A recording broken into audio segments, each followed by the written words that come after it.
Quando a gente ingere um alimento, esse passa pelo esôfago, abre-se a portinha, a válvulazinha do esfíncter esofágico inferior, cai dentro do estômago, a gente precisa que esse ambiente esteja com pH alto, ácido, e também com suco gástrico, rico em ácido clorídrico. É esse ambiente que vai fazer com que aconteça a degradação do alimento, tanto fisicamente quanto quimicamente. É nesse ambiente que acontece também a absorção de algumas vitaminas e minerais. A B12, por exemplo, ela precisa que esse ambiente esteja com pH alto, ácido, para que aconteça a sua absorção, para que tenha o fator intrínseco.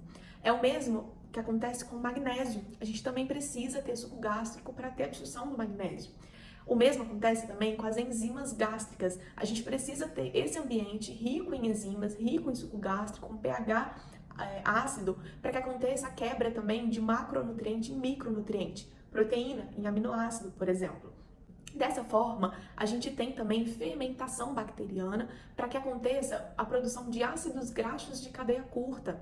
Ácidos graxos de cadeia curta são muito importantes para que aconteça a produção adequada desse suco gástrico, da mucosa intestinal também, e assim a gente tem uma primeira linha de defesa contra bactérias e germes, e fungos, e patógenos, porque esse suco gástrico, essa mucosa intestinal, eles são ricos, ambos são ricos em antibactericidas e antigermicidas. Quando a gente tem um comprometimento desse suco gástrico e desse pH, e aí eu já vou trazer para vocês o que causa isso, a gente já começa aí a ter uma má absorção de vitaminas e minerais, uma má digestão também do alimento em macronutriente para micronutriente, tá? E também um comprometimento da nossa primeira linha de defesa, que é antibactericida e antigermicida lá no estômago e depois lá no intestino. Uma vez que entra um alimento que passa do estômago nesse ambiente que não tá legal, não tá com pH legal, não tem suco gástrico, ele não consegue digerir, né, fazer a digestão ali adequada, quebra, tanto fisicamente quanto quimicamente do alimento, e ele passa ali para o intestino dessa forma, então entra moléculas mal digeridas, né, para o seu intestino delgado, o que acontece? A gente tem uma inflamação crônica de baixo grau. Essa inflamação crônica de baixo grau causa o que a gente chama de hiperpermeabilidade intestinal. O que é isso? Pensa que o nosso intestino é como se fosse um cano.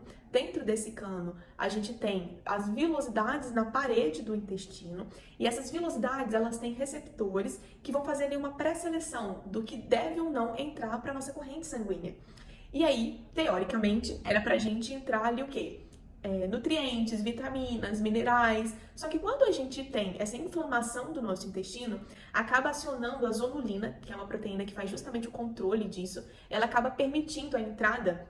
Então a gente tem uma hiperpermeabilidade intestinal, ela acaba deixando entrar o que não era para entrar. Com isso, a gente acaba entrando alimentos mal digeridos, bactérias, fungos, patógenos para nossa corrente sanguínea. E dessa forma a gente tem um acionamento dos nossos anticorpos. Pense numa pessoa que está o tempo todo acionando os anticorpos dela, o tempo todo inflamada.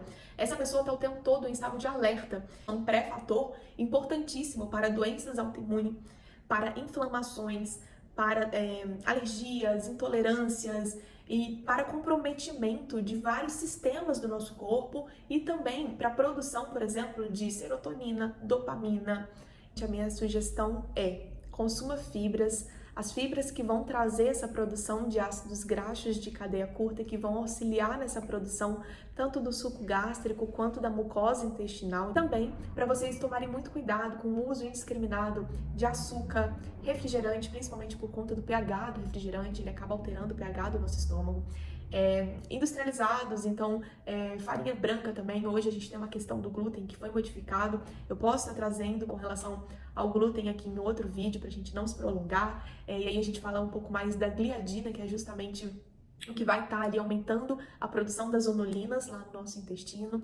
A gente também tem a questão dos prazóis, então uso indiscriminado de medicamentos que terminam em prazol. Muito cuidado, eles mudam o pH do nosso intestino, acabam comprometendo aí a produção do nosso suco gástrico também, tá bom? Eu vou deixar um teste rápido ali no grupo para vocês por escrito de como você vai descobrir como que tá essa acidez aí estomacal e tomar as providências necessárias.